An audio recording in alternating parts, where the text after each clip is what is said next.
Hey guys, so today I decided to do something a little bit different, and I decided to make a tier list, but it's only tanks. Now, just because it's tanks, it doesn't mean it only includes defenders. It also includes supports that can be played in that role as well. As someone who's played tanks at a competitive level, I wanted to give my knowledge on why I think these fit in the tiers that they do. Let me know in the comments what your takes are on these tanks. I'd love to hear your thoughts so we could discuss this together as a community. I love open dialogue discussions. If you're new to the tank role, I hope you learn a lot from this, and hey, maybe you could teach me a thing or two. I hope you guys enjoy this video.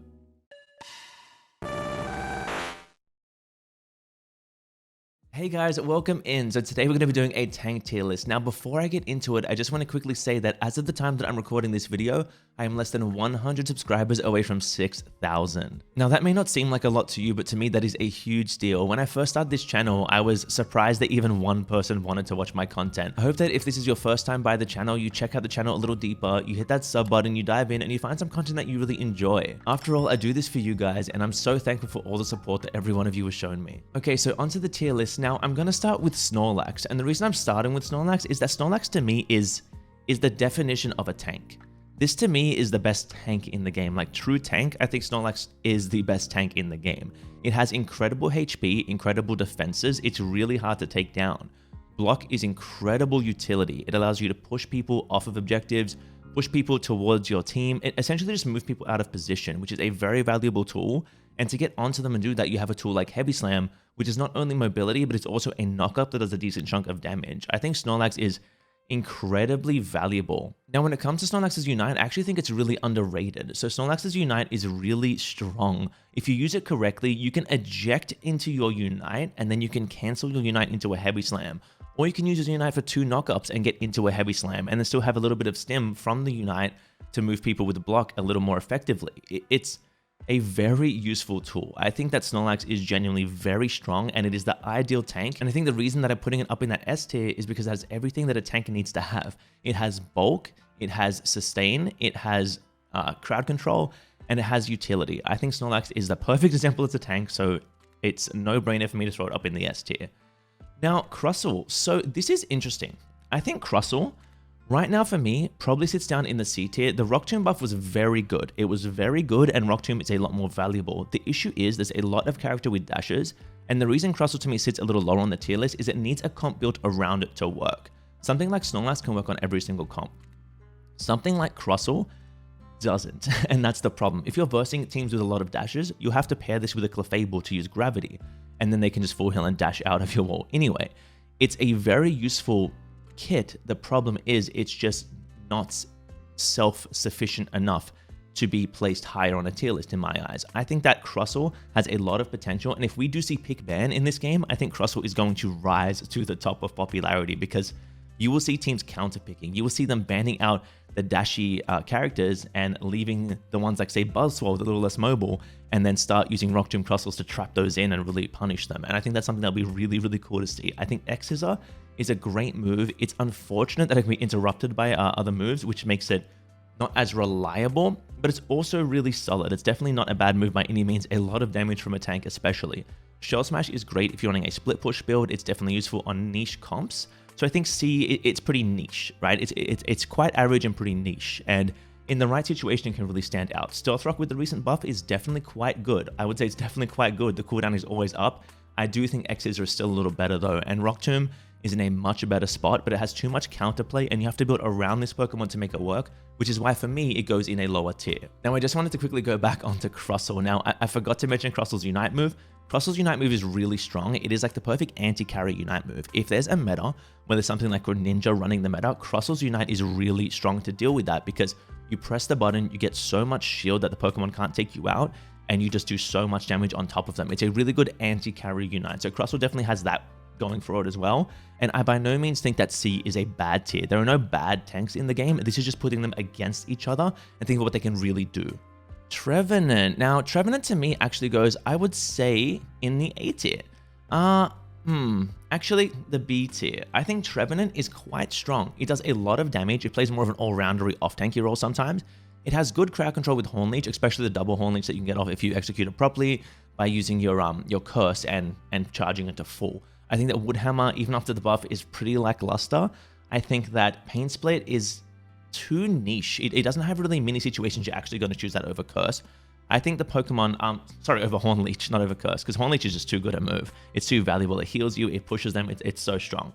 I think the reason this sits in the B tier for me again is because it's a niche. I think Trevenant seems really strong in like a vacuum, right? It's like, okay, Trevenant, it's really bulky, it's hard to take down, it can push enemies, it can displace them, it must be good. But the issue is, in really long, prolonged fights, even though you're sustaining, you're also hurting yourself too when you use moves like Curse or Woodhammer, either one, you know? So I think that this Pokemon, it does have its weaknesses, and it's really good on a certain team comp. If your team comp is Charizard, and then you also have, say, like another auto attacker, this Pokemon becomes incredible. Even with Tyranitar, Trevenant becomes incredible because the Trevenant's Unite is so incredibly strong because it debuffs the enemy team and gives them all a weakness to basic attacks. They take more damage from basic attacks. So if you're putting it on a comp that's got, say, like Charizard and Tyranitar, and you make that comp work with certain supports, this one shoots up to like here because it's perfect for that situation.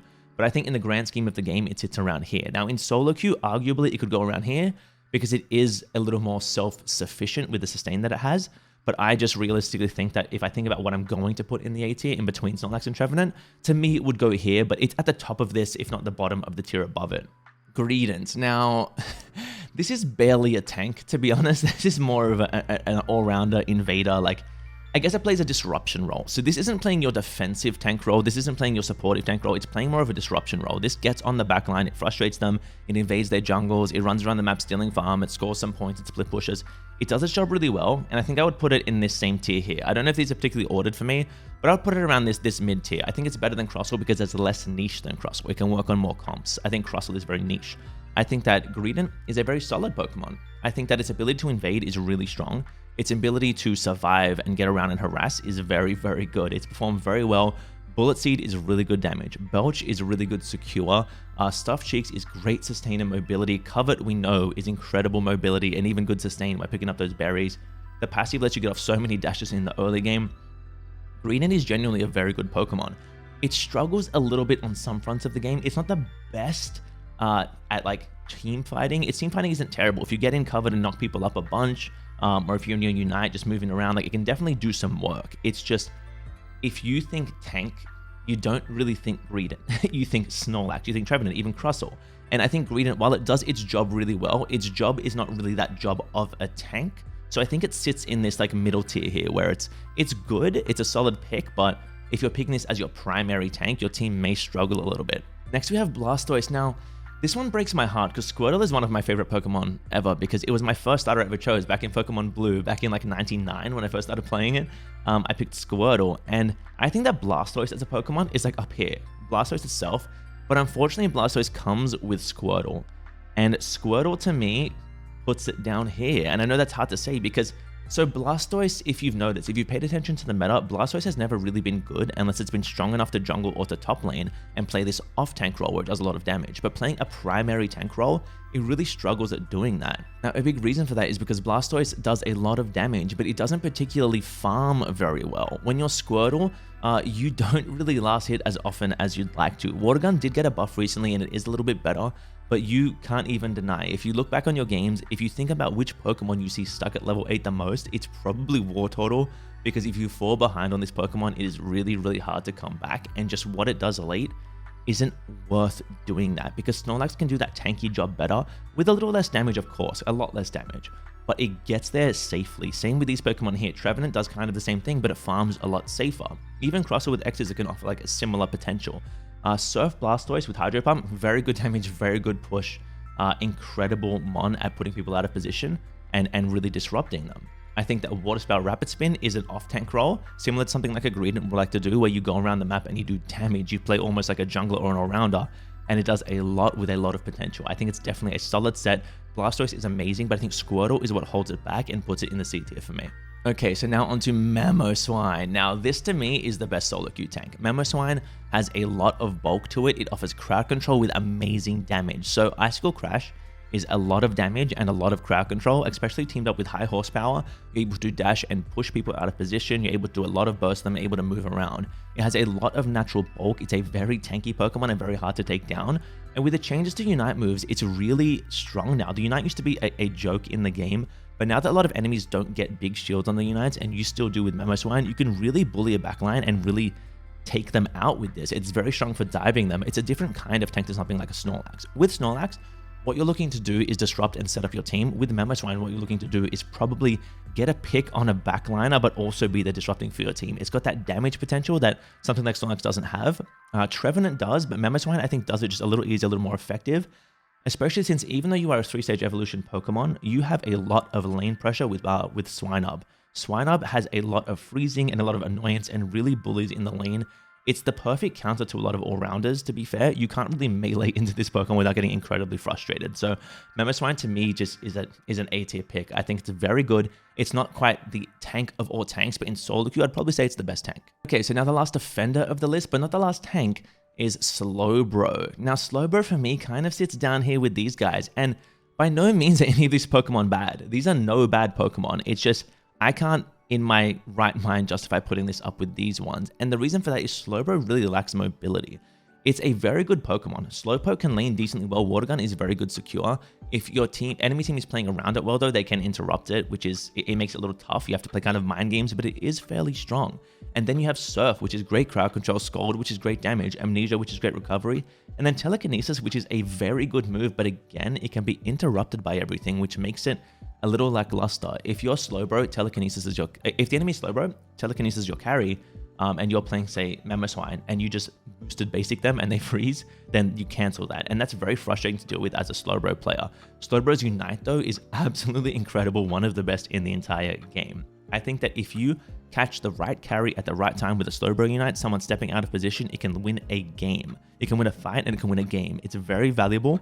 So again, it's a very good Pokemon on certain comps. I think it's a little more niche than something like Trevenant that you can just pick into any comp. I think Slowbro can play pretty well, but it lacks that mobility, so it tends to get bullied and kited around. It can be really sustainy, but it kind of has this all of my teammates are dead syndrome, where it looks around and it's like, oh, I sustained a lot, but no one else was able to survive. Even though it has good damage output and decent CC, I think that if Surf Plus was earlier, this Pokemon would rise up to the A tier for me. I think at level 11, Surf Plus is one of the greatest moves in the entire game, but I think that because you have to get to level 11 on your tank, it's a little lackluster to have that power spike so late, So I think that, again, a great Pokemon, but falls a little short to the other ones for me at the moment. Okay, so now we'll go into some supporter mons that can also play in the tank role. And there is Mr. Mime. Now, this has been nerfed recently. I think a good Mime will always be S tier. I think a perfectly performed Mime, even before its buffs, was always an S tier pick because the Pokemon can do incredible things.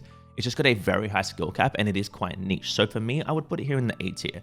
I think that because something like Mamoswine or Snorlax is a lot easier to play and everyone can just do well with it, whereas Mime takes a little more skill, which to me brings it down on the tier list because there is a thing with averages, and I do want to put these where they are at their highest potential, but I also want to put these in a realistic place where if you were to pick this Pokemon up and go try it, this is how it would kind of feel to you.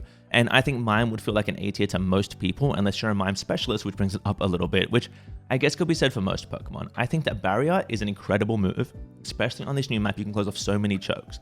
I think that Confusion does so much burst, obviously pairs really well with Barrier.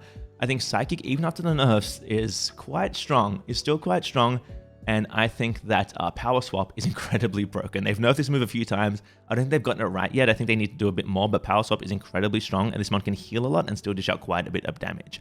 I think that Showtime, the Unite move on Unite, is one of the strongest moves in the game. It's a lot of AoE, and it constantly stuns the enemy, so they just cannot move. And if you're playing on ping like someone like me, you can't move in between those gaps, and it's very frustrating. Mime can definitely win a big team fight, which is very good. As a tank, it can set up your team. It has a lot of pressure in the lane with damage and secure with things like Confusion, and it can heal teammates too. It has a lot of utility, or you can use the walls to separate the map and create plays. I think Mime has a lot of potential in a lot of situations, so for me, it's just kind of a no-brainer in at least the A tier. Next up, we have Wigglytuff, one of my favorites, honestly, one of my favorites. And I think that this sits in between these tiers. I think it's not as good as these two, but it's better than these two. I think that Wigglytuff is really strong right now. I really do believe that. And I think that there are multiple ways you can play it. I think Sing is a little better now with the buffs to Venusaur because playing into Death Ball comps, Sing has always been good. But I think that the way teams prepare their Death Ball comps, they have answers to that. So to me, Rollout is still the better choice. And you can really get a Death Ball comp off guard with that if they run through a choke. You can really zone them out. A Venusaur with 2 healers can't run through a choke if there's a Wiggly with rollout there, so it helps you with zoning quite a lot. Plus, Wiggly's Unite enables Death Ball comps. It helps teams be unstoppable altogether. It gives them a little shield. It's countered by Tyranitar, of course, but it's very good in other comps, and I think that Wiggly is a very strong mon. I think Dazzling Gleam has always been great secure. I think Double Slap is actually incredible damage right now after the buffs to it. It's really solid. Wiggly's boosted is incredible. The ability to stun, the passive Cute Charm, amazing, amazing passive. Probably one of the best passives in the game. I think that, yeah, Starlight Recital, the Unite is very good, and I think that, yeah, Rollout is incredible, and Sing is not bad, but I do believe that Rollout is better in a higher skilled Wigglytuff's hands. And last but definitely not least, we have what I would like to call one of the better support tanks in the game, and that is Blissey. I think that Blissey is incredible. Blissey's Safeguard counters essentially every other tank in the game. And I know it's a support that seems a little more supporty, but if you look at Blissey's health value, it's very bulky. And when it comes to competitive play, it's often played in the tank role. It's often you'll see a Blissey and a Hooper, or a Blissey and an Eldegoss, or a Blissey and some other kind of support, because it does fill that tank role really well, because it has a good ability to secure in lane with Pound like your tanks want to do. It has the ability to soak up a lot of damage, especially with the Unite, and using Safeguard, it's just a very good Pokemon. I think Blissey is very solid. I think Softboiled as well is an amazing move. I think that 9 times out of 10, you're probably going Softboiled on this Pokemon, but if you identify a crowd control matchup, Safeguard is the answer, and it definitely helps much more than a lot of people think. I think Helping Hand is very strong if you're playing with an auto attacker team. If you have, say, Tyranitars, Duraludons, Cinderaces, Greninjas, I think the Helping Hand is amazing in those comps, but I think you can't really go wrong with Egg Bomb either. I think it's a very good move. I think that Bliss's Unite, Bliss Assistance, is so incredibly strong. It gives a carry on your team, or even a tank, whoever you want to do, it gives someone on your team the ability for you to take some damage for them. So they get more bulk, they get more shield, and they also get more damage, and it's just so strong.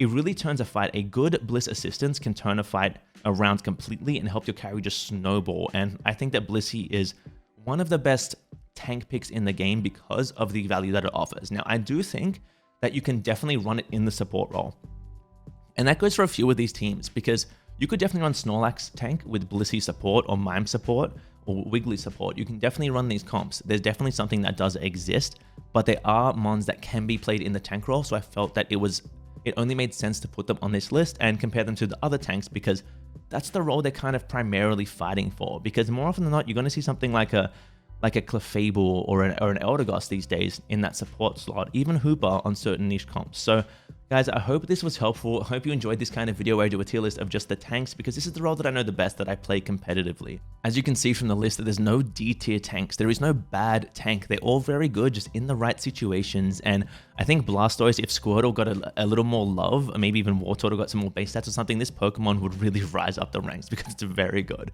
So as always, guys, thank you so much for watching. Don't forget to like, comment, and subscribe, and have a wonderful day.